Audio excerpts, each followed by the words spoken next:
Oke, CS Brak, dobrak pagar, mendobrak batas. Ini adalah episode podcast pertamanya Dobrak Pagar. Dan sekarang langsung bertemu dengan tamu yang spesial sama Aun Rahman. Yoi. Yo. Spesial banget dia tampil ini yang biasa teman-teman lihat di media sosial, terus kemudian kalau nonton Liga Asia gitu kan, ada komentar beliau juga. Sekarang orangnya ada di depan saya di episode pertamanya podcast Dobrak Pagar. Dan sekarang nih sama Aun ini kita tim Dobrak Pagar akan membahas soal yang lagi rame belakangan ini, cuman ya kita lebih ke taktis dan supporternya lah. Asik. Ya, nggak jurus ke sana banget. Oke. Karena penonton sepak bola di rumah juga ada supporter, Un. Ya, oke. Tapi sebelum jauh ke sana, kenapa saya memilih Aun Rahman? Karena Aun Rahman ini dia seorang analisis pertandingan sepak bola yang mengerti taktik di lapangan, dan dia juga belakangan ini sudah mulai merambah dunia komentar sepak bola, terutama di ASEAN. Sempat jadi komentatornya di beberapa pertandingan Liga Thailand ya, Un ya. Yeah. Dan Aun juga dia sering mengomentari pertandingan di beberapa platform podcast, kemudian di TV juga, di e-channel, di acara propaganda ya, Un ya. Betul. Propaganda. Terus kemudian juga Aun itu podcast di Man to Marking. Sama apa lagi, Un? Saya lupa takut saya salah. Silakan deskripsikan dirimu. Sama tadi sebenarnya udah ya teman-teman udah juga dengar dari Enteng. Saya juga ada podcast lagi. Kalau Man to Man Marking itu ngebahasnya soal sepak bola Asia. Kalau misalnya satu lagi sebenarnya yang di Kartel di Box to Box itu umpan tarik. Yang umpan tarik ini ngebahas soal sepak bola Indonesia khusus. Nah, pokoknya berkesinambungan dengan sepak bola Indonesia ini saya bersama ahlinya. Gitu kan. Saya bersama ahlinya. Kalau supporter tribun saya mungkin paham, tapi kalau lapangan dia lebih paham sepertinya. Gue juga tengah. Ini karena episode pertamanya podcast Dobrak Pagar. Kita seperti ketahui kalau kalian baca, kalian para penonton baca deskripsi bahwa Dobrak Pagar ini selalu seadanya, maksudnya dalam kemasan seadanya, DIY segala macam. Ya, tapi jadi mohon maaf kalau ada banyak kekurangan, tapi saya harus berterima kasih kepada Reaflix yang menyediakan tempat ini, juga art semuanya. Kemudian juga ada endorsement dari Dresser, ini kaos yang saya pakai Dresser, juga ada topi di sini. Dan juga jangan lupa untuk membantu segala hal dari Dobrak Pagar, jangan lupa subscribe, terus sebarin ke teman-temannya. Terus dan jangan lupa bisa kalian support melalui Sosiabas. Linknya apa? www.sosiabas Dobrak Pagar aja, kalian bisa melakukan supporting di sana secara langsung gitu kan. Atau kalian bisa beli merchandise-nya Dobrak Pagar, itu kaos ataupun topi, nanti saya tampilin. Ini pada kemana ini? Kru-krunya. Ding. Nanti di kaos sama topinya. Nah, ini yang warna putih bisa dilihat ya. Beli kaosnya biar berapa kata hidup. Oke, ini yang hitam sama topi. Topi juga lu. Oke, ini topinya.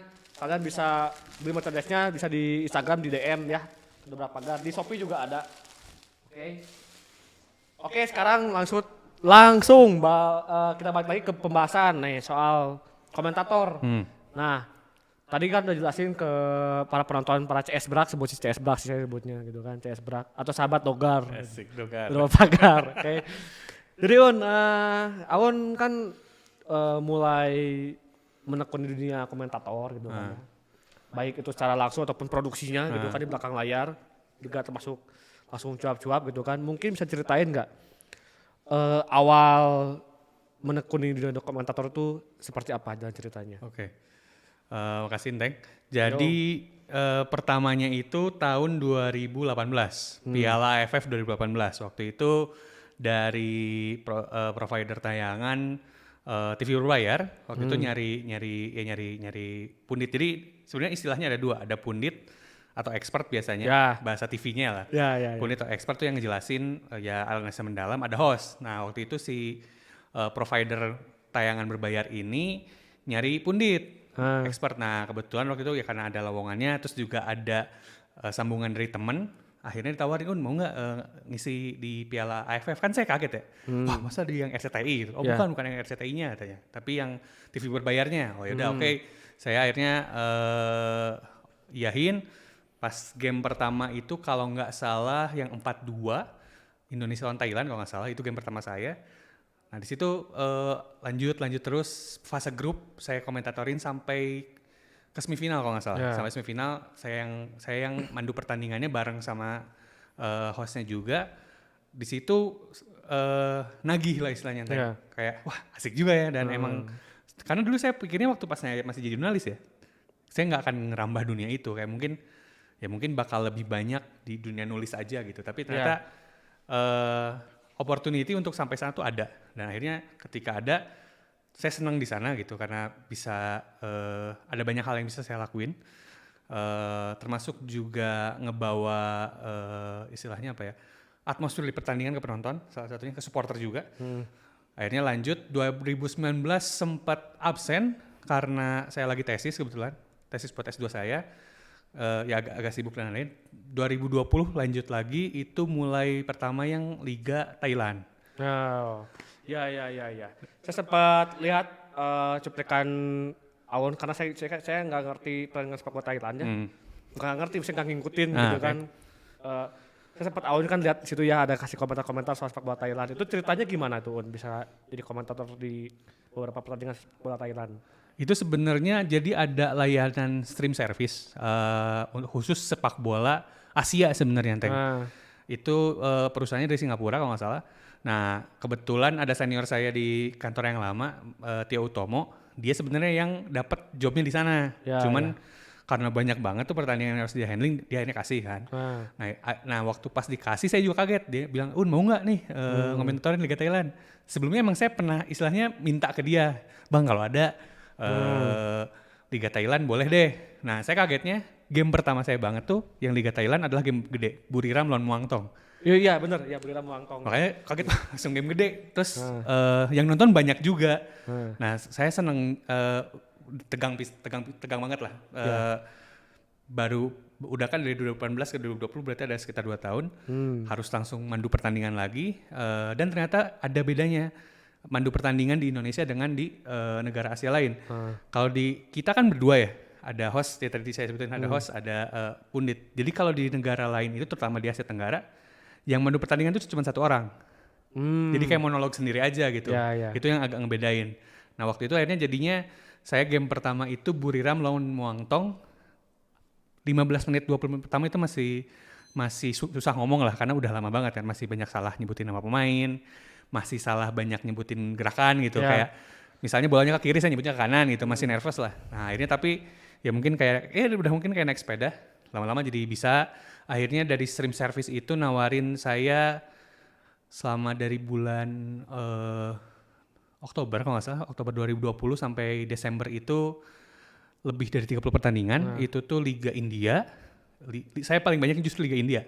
Liga Thailand tuh akhirnya setelah saya hitung cuma 4 pertandingan. Banyak di India. Liga India. East Bengal. Ya, East Bengal, terus juga Mumbai FC. Ya, Mumbai FC. Nah, itu akhirnya di mana kultur supporternya juga beda ya. Jadi kan saya harus menyesuaikan juga karena saya harus komentatorin pakai bahasa Indonesia, di mana liganya orang Indonesia mungkin asing gitu. Itu yang tantangannya.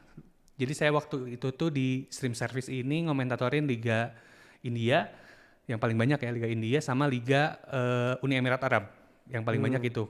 Abis itu Liga Singapura lumayan beberapa. Liga Thailand justru sedikit Mang Tek. Sedikit justru. Sedikit justru. Seinget di bawah 10 seinget saya. Yang paling banyak tuh yang saya ngetawain diri saya sendiri adalah saya paling banyak komentatorin Liga India sebenarnya. Tapi itu kamu komentatorinya itu pakai bahasa Indonesia? Indonesia. Jadi si stream service ini pengen liga-liga tersebut ya, Liga India, Liga Uni Emirat Arab tuh bisa dinikmatin sama orang Indonesia gitu. Nah ini kan Awon teh dia juga memperhatikan beberapa pertandingan di Asia gitu ya. Pasti juga mendengar dan melihat komentator yang dari liga lain gitu kan. Itu karakternya sama di komentator host kita nggak sih? Kalau Arab mungkin iya ya. Maksudnya kita bicara soal hebohnya gitu. Nah, ada hebohnya mungkin yang dari Arab tuh emang termasuk yang heboh. Karena kan saya juga nyari data dan contoh ketika komentatorin Liga Uni Emirat Arab dari yang mereka juga kan. Mereka cara komentatornya gini gitu. Kalau saya lihat Yang Liga Jepang tuh agak cenderung flat sebenarnya, agak Ya, cenderung Liga Jepang, Liga Korea tuh agak cenderung flat. Liga Malaysia tuh bagus sebenarnya. Yang saya kaget, Liga Malaysia tuh cara membawa ini enak. Mungkin karena saya nge-compare-nya Liga Malaysia dengan yang kita ya. Tapi saya ngerasa Liga Malaysia tuh lumayan enak. Liga Thailand mungkin karena bahasanya agak beda, saya jadi agak susah nangkapnya. Kalau liga ya yang paling heboh, yang kalau nanya apakah kehebohan yang mirip di kita, cara ini ngomongin metode ya. Ya. Kalau metodenya heboh tuh ya mungkin Arab sih yang lebih mirip ya. Arab atau enggak kalau misalnya kita agak jauh di benua Amerika Selatan mungkin agak mirip-mirip juga heboh-hebohnya gitu.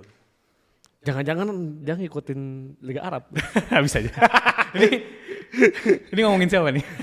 Ada dia lah. Nanti itu bakal jadi giveaway. Oke. Buat penonton dobrak pagar bisa nebak siapa yang kita bicarakan dapat giveaway kalau dobrak pagar. Sama dari dresser. Yes. Nah tapi ini ada pertanyaan nih Un. Saya nggak pernah membedakan atau mendiskreditkan penonton sepak bola siapapun itu. Mau itu yang suka ke tribun ataupun juga yang nonton di layar kaca. Kadang-kadang kan suka ada istilah kayak turn off your television, go to stadion. Kalau kalian semua ke stadion semua orang, ya stadion akan cukup gitu kan. Benar nggak? Logikanya kan kayak gitu ya, logikanya gitu kan. Kadang-kadang ada istilah-istilah di dunia pertribunan supporter ini yang bagi saya tuh nggak masuk akal. Satunya itu. Memang supporting ya beli tiket itu kan buat ke stadion. Tapi kan untuk campaign kayak gitu kan bagi saya tuh nggak bisa semuanya gitu kan. Nah termasuk ini ketika ada kadang-kadang suka ada aja yang kayak kamu penonton layar kaca nggak pernah ke stadion, kadang-kadang suka ada juga tapi saya nggak pernah membedakan semuanya sama gitu kan. Supporter mau yang ke stadion maupun ke nonton di rumah itu layar kaca itu sama aja, toh supportnya sama. Kalau di stadion beli tiket, kalau di TV ya rating, iklan segala macam gitu kan. Nah ini khusus di supporter di televisi yang nonton televisi nih. Sebetulnya kan itu kan supporter sepak bola juga gitu kan. Dan itu pasti beririsan dekat dengan komentator sepak bola, pemain sepak bola gitu kan. Nah, sebetulnya pentingnya komentator sepak bola atau analisis pertandingan sepak bola terhadap supporter yang nonton di layar kaca seberapa penting? Sebenarnya kalau karena saya juga mendalami itu ya, sebenarnya kan penting banget ya. Jadi tadi yang saya bilang, host bisa bikin suasana pertandingan lebih asik gitu. Ya. Ketika misalnya ternyata kenyataannya di lapangan nih teman-teman membosankan gitu kayak ya udah misalnya menit 88 tim tuan rumah udah menang 6-0 gitu. Itu kan pasti kayak cuman oper-operan di belakang terus tim lawan yang kalahnya ya udah pasrah gitu. Itu kan tapi host atau pemandu pertandingan tetap harus bikin itu rame kan. Biar supporter atau penonton tetap stay sampai wasit peluit gitu. Nah, keberadaan host untuk bikin game jadi berwarna, istilahnya tuh color commentator. Color commentator ini juga perlu gitu, biar ya kita asik aja ngedengerin gamenya gitu. Kalau misalnya teman-teman sering nonton Tarkam kan ada bapak-bapak yang komentator itu asik kan sebenarnya. Ya. Itu rame gitu. Tapi juga harus diketahui kalau kita juga mungkin butuh pundit yang benar-benar atau expert yang bisa ngasih komentator yang bagus gitu, ngasih nggak cuma stats sebenarnya ya, tapi juga misalnya serangan yang dibuat sama Persiraja Banda Aceh, kenapa mereka tiap nyerang 4 pemain gitu, itu kan enak ya, misalnya tiba-tiba si expertnya ngejelasin kenapa 4 pemain, karena misal 4 pemain ini sama-sama punya kecepatan gitu, sederhana tapi kan enak buat pantesan ya bisa nyerang kayak gitu ya, atau enggak misal kenapa Victor Igbonevo dipasangnya selalu di center back di area kanan karena kaki terkuatnya kanan. Itu kan fakta-fakta atau trivia yang enak iya juga ya. Nah, itu sebenarnya dua-duanya penting buat baik komentator ataupun orang yang jadi expert. Cuman emang masalahnya yang sering saya lihat adalah itu kan kayak dua arus sungai dua-duanya. Ketika live, baik host ataupun si pundit. Yang sering terjadi kan akhirnya jadi adu-aduan lah gitu. Jadi gara-gara lagi keenakan ngobrol gitu misalnya. Misal karena keenakan ngobrol, punditnya jadi kebanyakan ngomongin taktik, terlalu banyak ngomongin stats, terlalu banyak ngomongin konsep gitu. Jadinya kan kita juga yang dengerin, bosan juga gitu. Tapi juga kadang ada situasi di mana si hostnya itu jadi kebanyakan reading the game juga. Jadi kita juga gak ngeh lah itu yang kartu kuning, kenapa kena kartu kuning gitu, gak dijelasin sama Law of the game-nya nggak dijelasin. ya gitu, kenapa dia kena kartu kuning, kenapa dia offset, kenapa orang terakhir kalau di tackle belum tahu kena kartu kuning juga gitu. Nah, itu kan juga enak ya kalau ada punit. Ya. Makanya yang paling ideal adalah dua-duanya bisa ngontrol diri dan dua-duanya bisa ya tahu role masing-masing lah, sama kayak di lapangan. Ya. Tahu gelandang tahu porsinya harus ngapain, penyerang tahu porsinya harus ngapain. Makanya yang saya sering rasain lah, mungkin kalau berdua lebih susah karena ada orang lain. Ya. Yang pengalaman saya karena saya sendiri, ketika saya mau stop buat ngomongin stats ya tinggal saya ngontrol diri saya sendiri. Udah kelamaan nih ngomongin pertandingannya. Nah, ya udah saya berarti ngomongin stats lagi, apalagi terutama biasanya kayak saya ngomongin stats adalah ketika pertandingannya nggak terlalu ramai.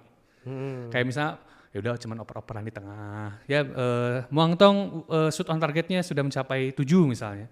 Sementara tim lawan Buriram 3. Nah, atau enggak saya jelasin Muang Thong tuh dulu sebenarnya markasnya bukan di Muang Thong tapi di Bangkok, misalnya nyeritain itu gitu. Itu juga kan menyenangkan ya buat Ya, supporter yang di ya. luar gitu kan. Trivia tuh menyenangkan juga buat si supporter yang di rumah mendengarkan gitu. Jadi memang pentingnya komentator buat supporter yang nonton di TV itu juga karena ada insight trivia yang menarik ya buat penonton. Penonton juga jadi tahu gitu kan, nggak sekedar umpan membelah bumi cakrawala bla bla bla gitu kan. Jadi penonton tahu ini bahwa Drogba tuh kayak gini gitu kan, segala macam. Nah, tapi kalau kita melihat tipikal orang-orang penonton supporter di Indonesia gitu ya, sebetulnya tuh apa yang mereka butuhkan dari seorang komentator bola kita? Oke. Kalau dari saya tetap soal keseimbangan sih, Enteng. Jadi maksudnya saya nggak bilang cara yang heboh itu jelek ya, cuman mungkin yang diperlukan juga adalah partner yang kuat juga. Jadi maksudnya gini, ketika si komentator heboh atau rame ini keceplosan, maksudnya atau nggak bisa direm, diremnya itu ya sama stats dan juga analisis gitu. Sebenarnya idealnya seperti itu. Jadi ketika misalnya rame udah, nah si komentator expertnya bisa ngomong ya alasan kenapa Irfan Jaya selalu cut inside ke kanan atau kiri itu karena ini bisa digituin kan.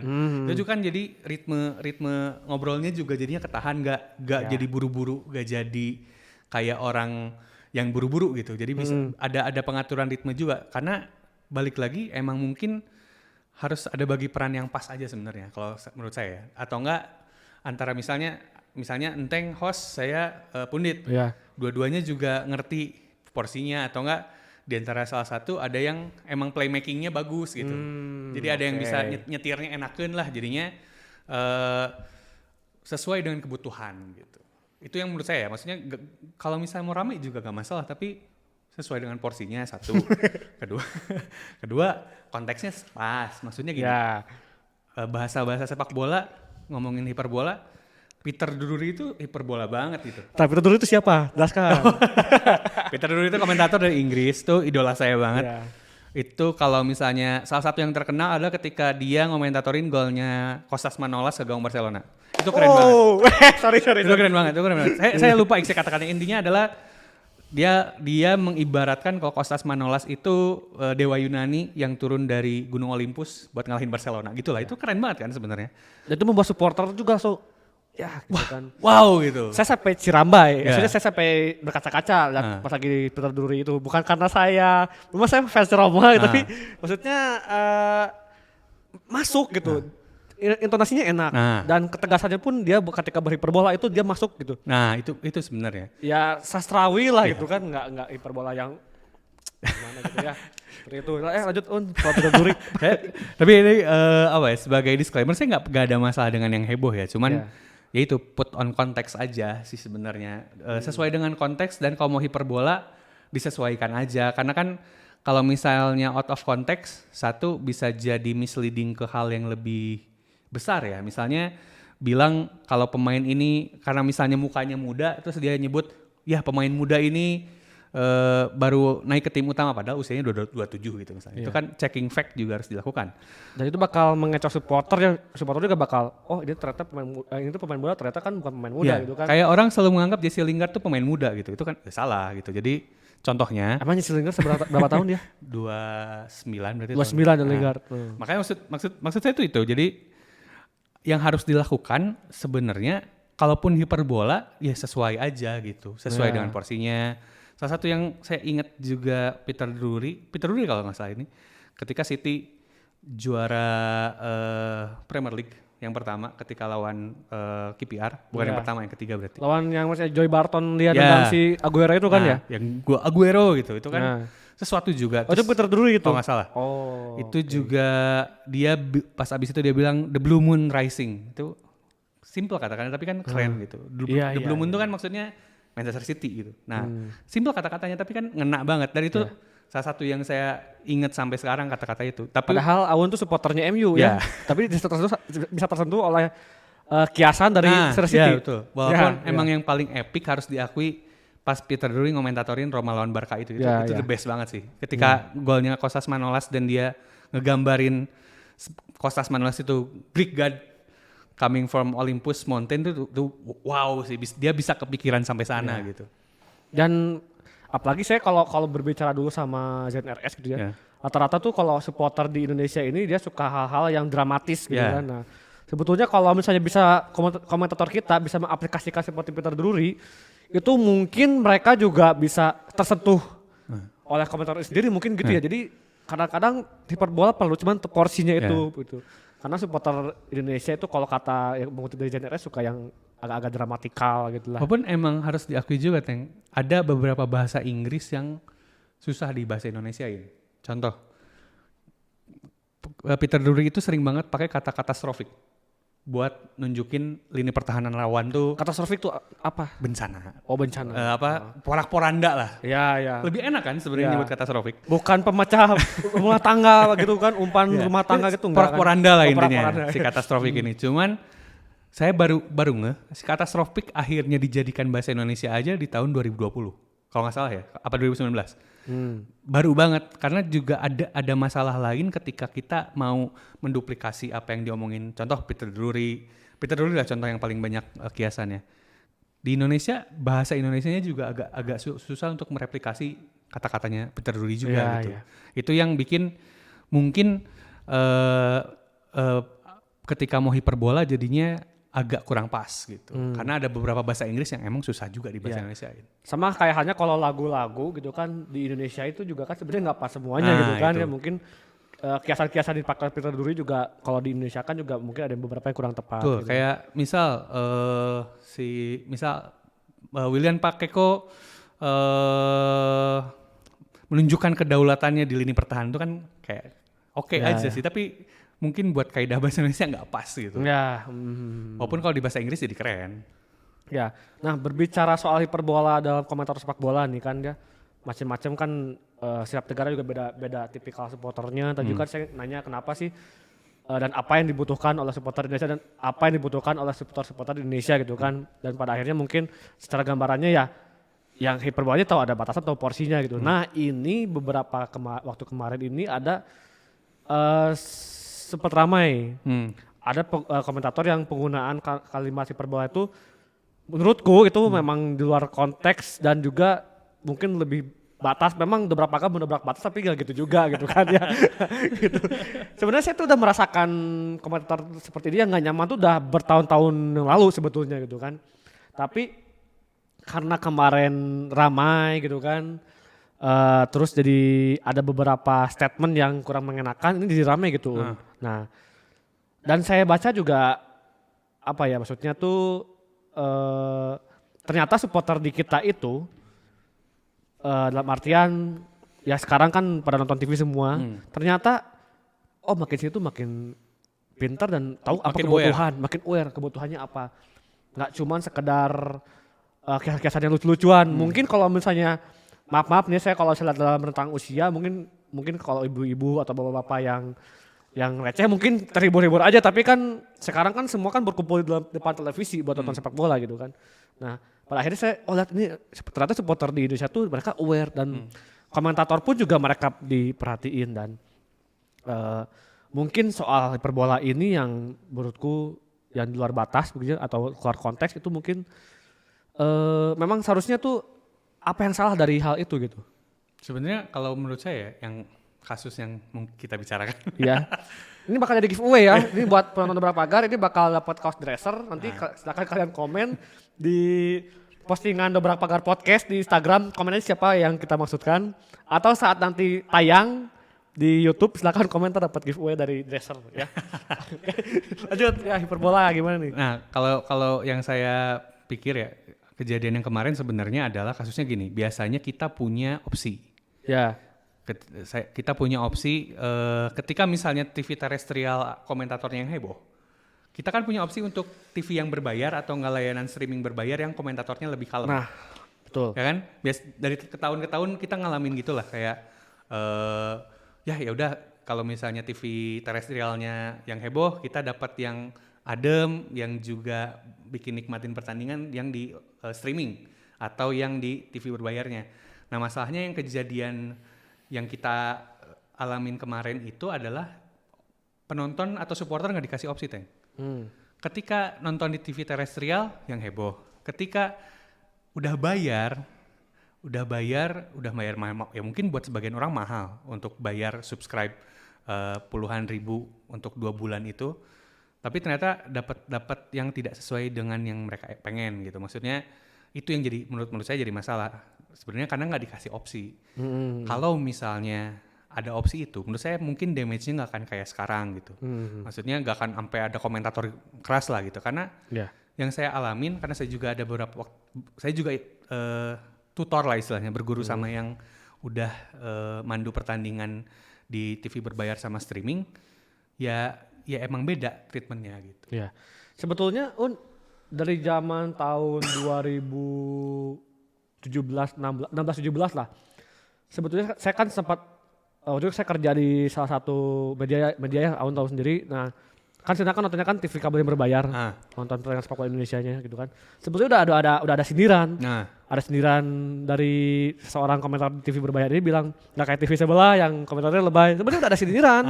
Cuman entah sampai sekarang 2021 5 tahun itu nggak berubah gitu kan. Artinya kan sebenarnya udah dapat warning dari dulu juga gitu kan. Tapi nggak berubah ini bebal atau gimana saya nggak ngerti. Baru dapat serangan dari netizen dulu karena netizen yang maha kuasa di Indonesia, baru dia nggak berubah. Sebenarnya dia ngancam dulu. Cuman setelah melakukan pengancaman terus kemudian dapat serangan balik, dia saya lihat sih udah mulai berubah akhir-akhir ini gitu kan. Nah, tapi balik lagi ke pertanyaannya mungkin yang ketika tadi saya ada lupa juga. Nah, ini tuh sebetulnya nggak cuma dia doang ya. Kita contoh komentator yang lain semuanya gitu kan. Sebetulnya apakah sudah memenuhi kebutuhan supporter di Indonesia belum komentator di kita ini? Kalau jawaban saya pribadi, Teng, sebenarnya kalau ditanya apakah si ketersediaan berarti kita bicaranya ya. Yeah. Ketersediaan komentatornya sudah memenuhi atau belum?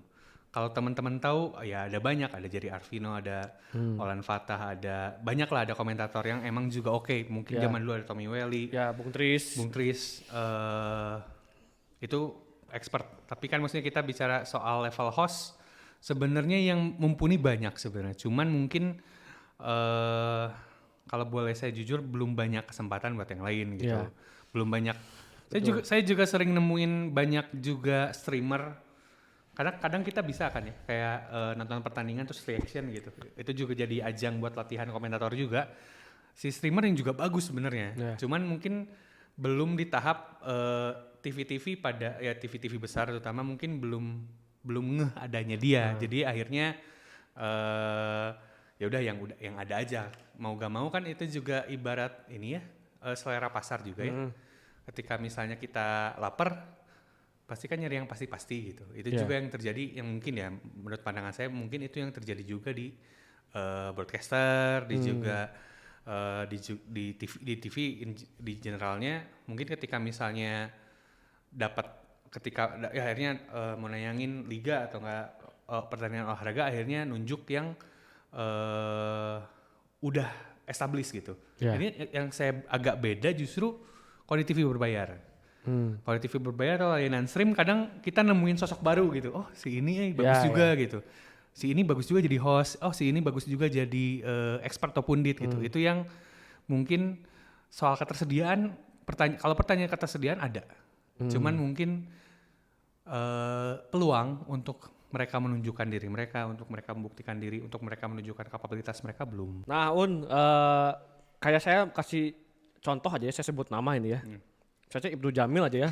Oke. Sebenarnya ketika dia main di sinetron, terus kecuali di web series dia keren sih, kalau dia keren. Kayak dulu gara-gara dia main di Tali Pocong Perawan, begitu dia artis yang alay sebetulnya. Terus dia muncul jadi host sepak bola gitu kan. Tapi dia bisa elegan gitu. Tapi kenapa yang ini tuh dia susah gitu. Aneh gitu kan, makanya itu. Nah, sampai banyak akhirnya tuh ya tadi kan saya sempat bilang ya, dia tuh dari 2017 itu udah ada di sini sebetulnya gitu kan. Saya juga udah gak nyaman sebetulnya. Coba karena sekarang ada momentum yang besar, terus kemudian juga pada akhirnya ya saya lihat sih sekarang udah mulai agak lembek lah, agak berubah, nggak terlalu perbolaan di luar batas banget lah. Nah, jadi kan itu kan sampai nih gitu kan, bahkan sampai ada muncul tagar Aun for TV itu gitu kan gitu ya. Nah itu gimana Un ceritanya? Itu kan sebenarnya udah dari akhir 2020 kalau nggak salah. Terutama ketika saya udah mulai ngomentarin banyak game di stream service ini. Awal mulanya ini teman saya dari Belanda, cuman dia udah lama tinggal di Bali. Si Edwin? Ya, Edwin Klok. Ya, Edwin Klok. Dia bilang kenapa saya nggak bisa komentatorin liga, dia bilang. Saya bilang ya emang saya belum sampai sana, saya bilang gitu. Yeah. Saya masih banyak pengalaman yang harus di ini gitu. Dia merasa dia orang asing dan merasa mungkin terganggu atau enggak kurang nyaman dengan gaya komentator di Indonesia. Dia tuh bahkan sebelum ada gerakan mute massal yang ramai di medsos, dia bilang dia udah duluan. Dia tuh bahkan dari berapa tahun lalu tuh udah kayak gitu. Jadinya emang dia pure nonton pertandingan.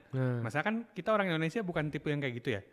Emang orang Eropa mungkin punya sense untuk gak nonton pertandingan tapi gak ada suaranya gitu. Yeah. Nah ini yang saya salut, makanya dia bisa nonton pertandingan tapi nggak dengar suaranya gitu kan, nggak asik juga, nggak dapat vibe sama ambience-nya. Nah dibilang dia merasa aneh karena ya mungkin nggak pas sama dia pernah bilang ke saya kalau dia pernah tunjukin itu ke teman-temannya dia di Belanda juga, dia juga aneh kok ada yang gini komentator. Nah akhirnya dia bikin tagar itulah. Nah sebenarnya tagarnya bercanda sih. Ya. Tapi jokes aja gitu ya, kayak jokes di Twitter. Jokes di medsos lah. Iya. Jokes ya udah bercandaan aja biasa. Cuman saya dengar kabarnya ada yang menanggapi serius gitu. Kalau saya sih yang menanggapi seriusnya ternyata stasiun televisinya saya seneng banget gitu. Amin gitu. Cuman ternyata katanya entah ada yang menanggapi serius, makanya saya aneh kayak ini kan mainan-mainan bercandaan di medsos gitu. Yeah. Terus juga kemudian diikuti sama beberapa akun besar yang lain. Dan mereka pun mungkin juga bercanda juga gitu. Tapi kalau misalnya ternyata ini jadi doa ya saya amin-amin aja gitu. Dan memang kayaknya tuh terlalu tegang kayaknya kan gitu ya. Dan saya juga pas ketika adanya rame ini tuh awalnya saya santai-santai aja. Maksudnya biarin aja gitu kan. Tapi ketika udah ada ancaman, ada tindakan ancaman undang-undang ITE gitu kan. Baru saya bereaksi di situ gitu kan. Ya perawalnya ya jokes-jokes di Twitter lah biarkan mengalir gitu kan segala macamnya. Nah tadi kan juga ada kayak tagar Aun for komentator stasiun TV tertentu gitu kan ya. Nah sekarang saya mau tanya sama beliau nih, kalau misalnya posisi Aun dapat serangan netizen gitu ya, karena misalnya suatu hari kan siapa tahu kan orang bisa berubah ya Aun tiba-tiba jadi Aun yang alay gitu kan, komentatornya tiba-tiba belah durena apa gitu kan, ikan hiu apa gitu kan, terus dapat serangan netizen gitu, apa yang akan Aun sikapi gitu kan? Saya sebenarnya nggak terlalu mau ngomongin orang lain, cuman ya kalau Aun posisi seperti itu mungkin apa yang akan sikapi, siapa tahu Aun bakal jadi komentator yang besar gitu kan, siapa tahu. Kalau saya yang ngalamin gitu, karena ini juga yang saya sebenarnya saya sesalkan juga kenapa kejadian seperti demikian. Yang saya sesalin sebenarnya bukan bagaimana cara beliau berkomentator, karena beliau senior saya dan saya respect juga. Terus senior di mana Un? Maksudnya satu profesi. Oh, satu profesi. Itu mah kalau saya SMA ya, senior itu sudah yang waktu di jingkang gitu kan. maksudnya karena saya masih SMA saya mau berontak gitu. Saya di ospek saya menganggap dia jingkang gitu. Dia di tahun 2013 ketika saya masih culun-culunnya masih kuliah, dia udah mulai karirnya gitu. Sementara saya baru start mulai 2018, berarti 5 tahun setelah dia mulai. Terus bahkan saya ada skip 1 tahun 2019 karena saya nyelesain tesis. Saya ngerasa dia juga termasuk sosok yang membuka jalan sebenarnya ya. Cuman mungkin yang saya sesalkan adalah outcome atau reaksi ketika ada orang-orang yang ngomongin dia. Karena menurut saya dia tuh udah kalau istilah tinju udah heavyweight, udah kelas berat gitu. Kalau omongan-omongan Zlatan kan ya Lions doesn't compare himself with human gitu. Harusnya dia juga gak perlu medal sama urusan kayak ginian gitu. Gak usah merasa terganggu dengan omongan netizen lah. Kan ada juga peribahasa Inggris tuh, Lions doesn't, intinya singa tuh nggak terlalu peduli sama omongannya domba gitu. Harusnya dia kayak gitu menurut saya, dan itu mungkin yang saya lakukan. Dan yang saya sesalkan lagi adalah sampai ke aspek legal. Karena menurut saya sebagai sesama aktor di dunia sepak bola, kita harusnya bangun jembatan bukan dinding gitu. Harusnya ketika ada kritikan, ada saran, emang sih yang bersangkutan juga bilang ini udah lama banget, udah sampai ke penghinaan dan lain-lain. Tapi menurut saya ada banyak cara lain untuk menanggapinya dengan lebih baik gitu. Misal, oke, saya kurangnya apa? Oke, tapi gaya saya kayak gini. Saya gaya kayak gini juga ada alasannya. Kalau misalnya penjelasan sudah dilakukan, terus juga ada feedback kan enak ya. Tapi kan juga supporter atau penonton nggak suka kayak gitu. Oke, saya menyesuaikan. Ini yang saya gak lihatnya di sana Tank sebenarnya. Gak ada apa istilahnya penyesuaiannya ini sih sebenarnya. Saya sayangkan juga ketika penyesuaian terjadi ketika kasusnya udah rame. Iya, udah rame dan udah hype, udah ada serangan dari mana-mana gitu. Baru terjadi penyesuaian. Itu yang saya sayangkan. Padahal kan udah peran sepet dari zaman 2017 gitu. Sebelum itu dia tuh. Udah jauh banget. Saya sampai ngecekin tweet-tweet saya juga untungnya tidak pernah ngomongin tentang beliau. Cuman saya akhirnya ada yang ngelintas tweetnya teman kuliah saya, ya dia mempertanyakan kenapa komentarnya demikian. Yang sebenarnya harusnya terjadi adalah situasi yang konstruktif sebenarnya. Ya udah, berarti ketika supporter nggak suka yang kayak gitu bisa disesuaikan kan. Walaupun akhirnya tim programming dari stasiun televisinya bilang kan agar bisa nyaingin rating yang acara di TV lain dan juga biar rame lah intinya. Cuman kan buat jadi ratingnya tinggi gak mesti gitu. Ada banyak cara lah. Betul. Gitu. Dan seharusnya kan programmer di stasiun TV dan juga beliau itu harusnya sadar bahwa psikis ketika menonton sepak bola di tribun dan televisi itu beda meskipun dia semuanya supporter. Dalam artian gini loh, dalam artian tuh kita tuh setahun udah gak ada kompetisi gitu kan. Sekali ada kompetisi semuanya harus nonton di rumah. Jadi orang-orang yang biasa di tribun yang jarang nonton TV itu dia tuh jadi nonton TV gitu kan. Artinya orang-orang yang jarang dan terbiasa untuk nonton TV secara rutin, nonton pertandingan sepak bola di televisi secara rutin, itu jadi nonton di rumah, jadi nonton televisi gitu kan. Itu kan psikisnya kan beda gitu kan.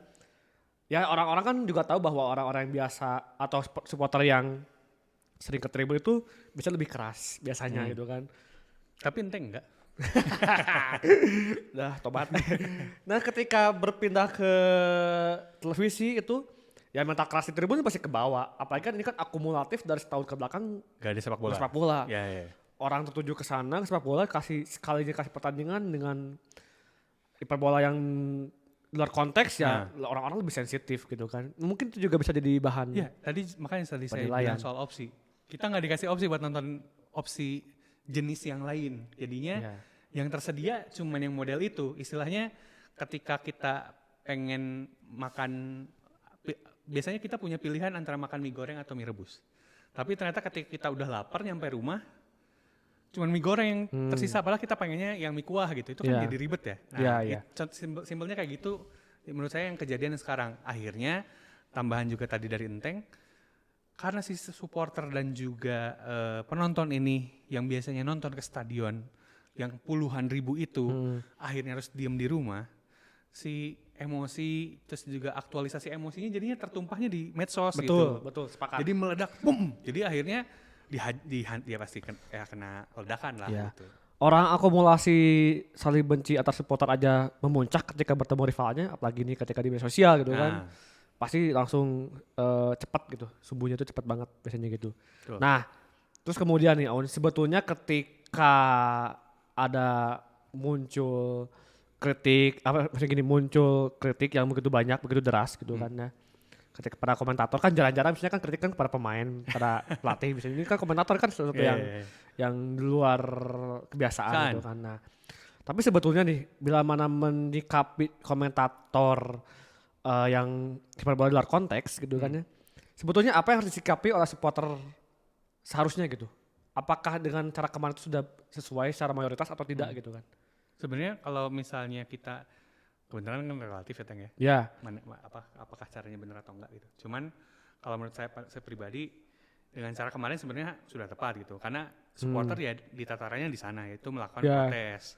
Karena supporter juga konsumen dari tayangan itu sendiri gitu. Makanya ketika supporter merasa tidak nyaman dengan apa yang mereka konsumsi, ya wajar dong komplain. Ya. Tapi ya memang caranya sebenarnya sudah pas kok. Cuma karena memang kalau menurut saya levelnya di sana gitu. Supporter tuh ya komplain terhadap sodoran yang ditawarkan gitu. Iya. Apalagi kan supporter di kita tuh kan dikenal dengan cara cyber atau netizen yang luar biasa. Iya. Orang dulu sempat ada ramai polling lawan klub lain aja kan cyber itu luar biasa banget gitu kan. Sampai saya dulu sempat baca komen-komen di Instagram. Orang Liverpool sampai komen supporter Liverpool di Indonesia kok lebih galak daripada orang Liverpool asli gitu kan. Itu sering kejadian kok itu. Kejadian kan netizen gitu. Netizen emang supporter di Indonesia ini memang begitu passionnya saya kadang-kadang besar. Kadang-kadang justru menjurus ke primordialis cuman itu terlalu jauh lah mungkin. Tapi ini kita anak ke komentator gitu kan. Ya maksudnya saya masih juga menyikapinya juga ya itu sebuah reaktif lah begitu. Mungkin secara sikap mungkin kedepannya bagusnya seperti apa bagusnya gitu. Sebenarnya dengan adanya kritik kemarin menunjukkan kalau supporter di Indonesia itu konstruktif berarti. Maksudnya emang gak istilahnya apa ya? Istilah bahasa Indonesia itu gak cuma dibodoh-bodohin doang gitu kayak dikasih nerima gitu. Kejadian kemarin justru buat saya pribadi nunjukin kalau supporter dan penikmat sepak bola di Indonesia itu ya juga bisa melakukan kritik di saat walaupun mungkin ada yang kelewat batas ya. Ada beberapa yang mungkin akhirnya jadi out of context malah jadi menghina. Gitu kan ya. Itu oke. Cuman di satu sisi positifnya berarti supporter di Indonesia juga udah mulai teredukasi dengan cukup baik gitu. Udah mulai ngerti ini tuh kurang bagus buat kita, ini tuh kurang tepat buat kita. Dan yang saya agak menariknya semuanya soal bersatu gitu. Supporter Jakarta, supporter Bandung itu sama-sama mengkritiki satu orang gitu kan. Jadi saya sering membayangkan bagaimana kalau kenapa ke federasi kayak gini sih gitu kan. Kayaknya lebih seru gitu, lebih ada suatu power yang besar pada federasi gitu kan. Seandainya kalau nanti ada kekeliruan lagi di federasi misalnya gitu kan. Ada mafia atau ada praktik-praktik yang kurang mengenakan, kayaknya lebih seru kayaknya gitu kan daripada para komentator. Ya mungkin ini jadi modal awal lah buat supporter bersatu membuka kekuatan untuk mengkritik sesuatu yang benar-benar tidak bisa dibenarkan gitu kan. Nah ini kan udah berlalu juga, kemudian juga ada tadi kan Aun bilang ada penyesuaian setelah kejadian. Nah untuk mungkin pandangan Aun untuk komentator, untuk pundit, terus kemudian expert dan juga host ke depannya di Liga Indonesia mungkin apa yang harus dilakukan dan apa yang harus mereka jalani ketika mengomentari sepak bola gitu buat ke depannya. Kalau berarti kan yang harus dilakukan adalah introspeksi pasti ya. Apakah sudah melakukan dengan benar? Karena saya juga introspeksi apakah gaya saya sesuai atau tidak dan lain-lain. Karena kan yang kalau misalnya Enteng dan juga teman-teman Dobrak Pagar cek dikomparasinya kan sama yang dulu-dulu ya. Kayak Olan Fata, sama kayak Bung Tris Kalau punditnya mungkin sama atau nggak Rayana Jaka Surya dan lain-lain. Berarti mungkin kan ada juga kelompok masyarakat yang emang senangnya yang kayak gitu.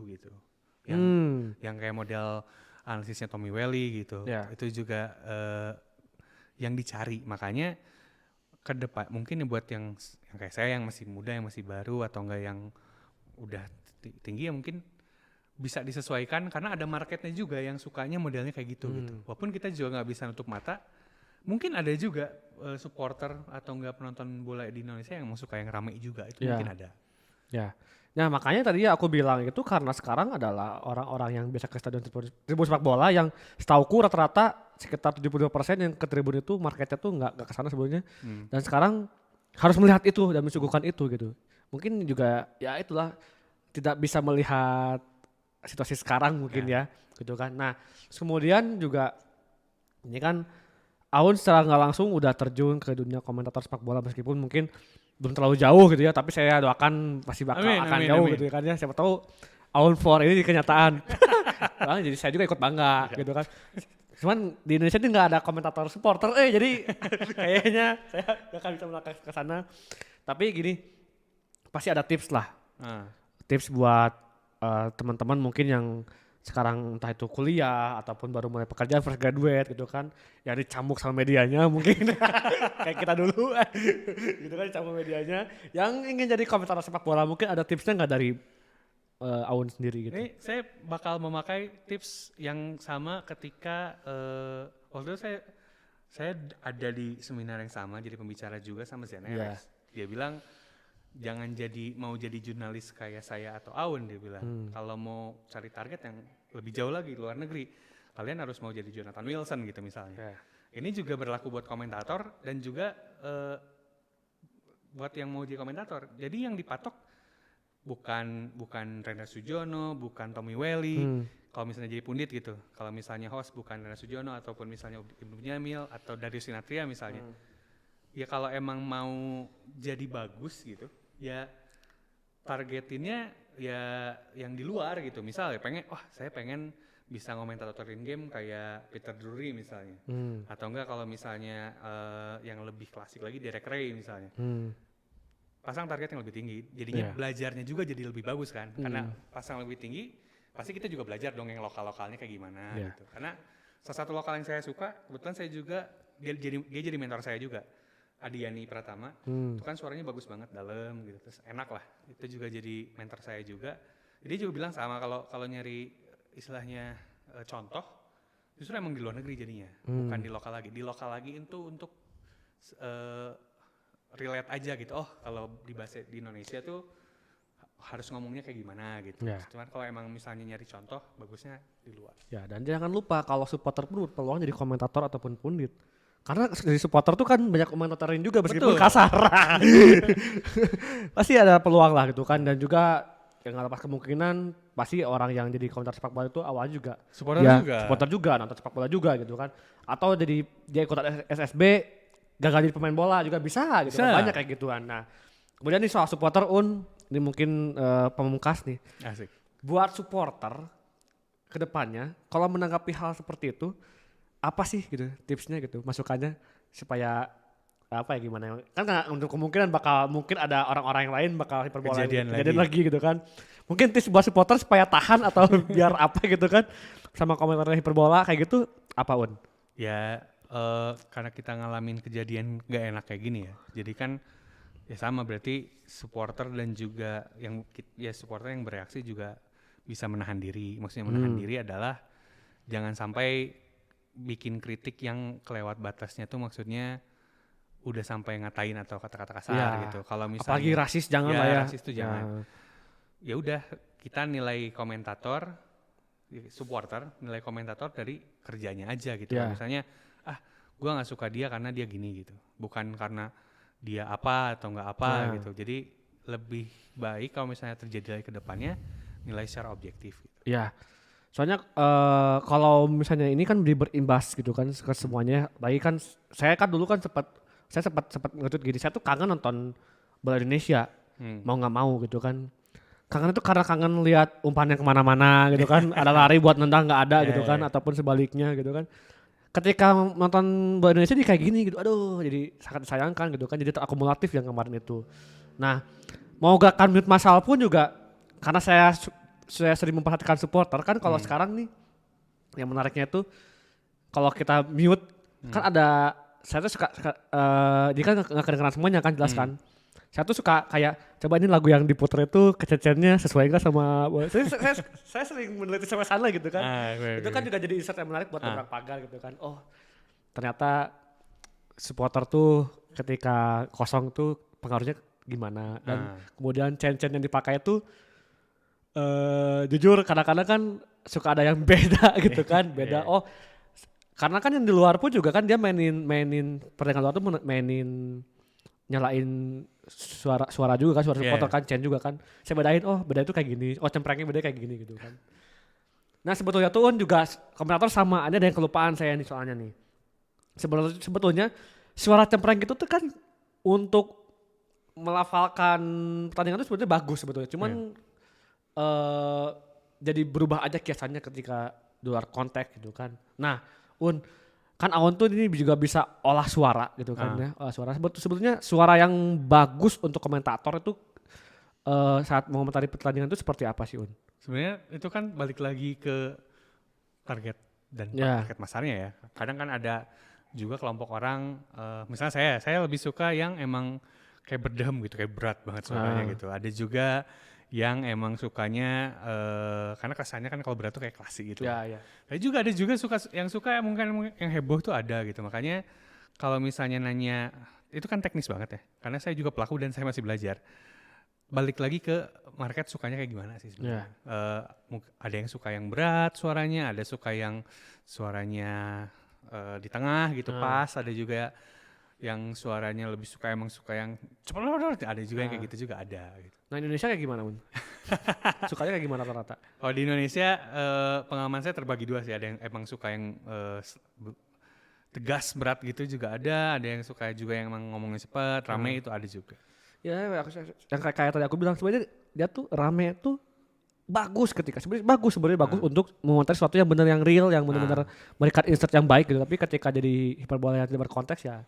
Karena yang komentator di radio itu kan rame juga. Iya. Cepat banget kan ngomongnya juga. Padahal bolanya masih di tengah misalnya. Itu kan sering kayak gitu. Kayak teman-teman kalau misalnya denger RRI gitu. Atau enggak ya pertandingan di radio kan kayak gitu juga. Iya. Karena kita harus bayangin. Wah ternyata ini. Padahal ternyata di TV beda gitu. Karena ada kebudayaan juga kayak gitu ternyata. Jadinya tayangannya di TV pertandingan tetap. Tapi dia mute pertandingannya. Dengerin komentatornya yang dari radio. Iya.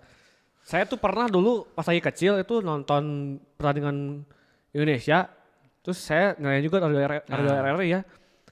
Melenceng pisan gitu kan, jauh gitu kan, wah gitu kan, jauh banget lah melencengnya lah.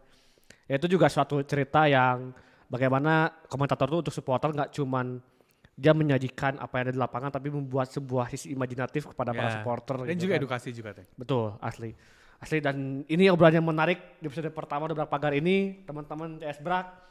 Terima kasih buat Aun, jangan kapok jadi narasumber Dobrak Pagar. Pertama, kok. Thank you banget ya, oke. Teman-teman jangan lupa juga nih kalau mau tanya lebih lanjut pada Aun silakan. Bisa di follow Twitternya sama Instagramnya di Aun Rahman. Betul? R-nya 2 kalau di Twitter. R-nya 2 kalau di Twitter, bisa follow juga, silakan follow, tanya apapun terhadap Aun silakan.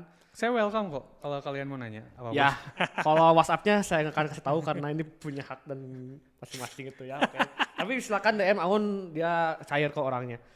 Dan juga teman-teman selain nge-follow Aun dan juga jangan lupa buat follow Instagramnya Dobrak Pagar di Dobrak Pagar biasa.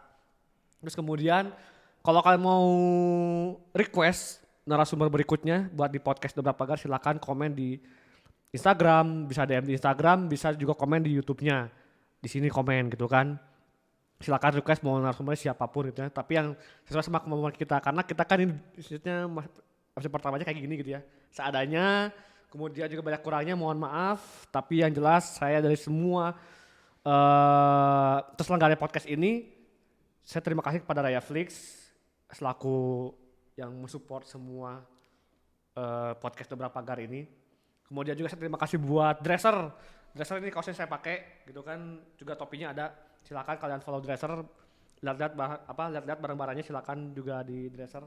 Dan jangan lupa selain di Dresser juga Dobrak Pagar punya merchandise. Ding. Oke. Lempar aja lah. Loh, ini kaos ada warna hitam ya, kaos warna putih. Sama topinya mana nih? Topinya dipakai Bla. Aduh. Topinya dipakai sama Bla. Jadi oh ya saya lupa, saya jadi sama giveaway sama kalian itu dapat dari Dresser. Kalian yang bisa nebak siapa yang kita bicarakan dalam topik Dobrak Pagar episode pertama ini silakan komen di Instagram kita atau di YouTube. Tapi kalau di Instagram ada syaratnya. Di Instagram kalian tag 3 teman kalian.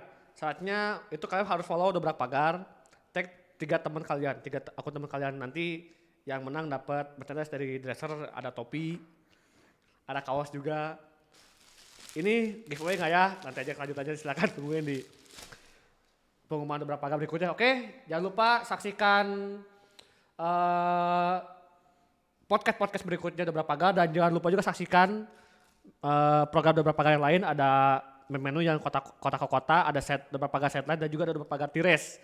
Pokoknya saksikan terus Dobrak Pagar. Ajak teman-teman kalian share sebanyak mungkin, juga subscribe, follow media sosialnya. Sampai ketemu lagi bersama narasumber yang nggak kalah seru. Dan sekarang ini pastikan ini Aun keren banget nih. Nanti juga nggak akan kalah keren kayak Aun lah, oke? Tetap saksikan Dobrak Pagar, mendobrak batas.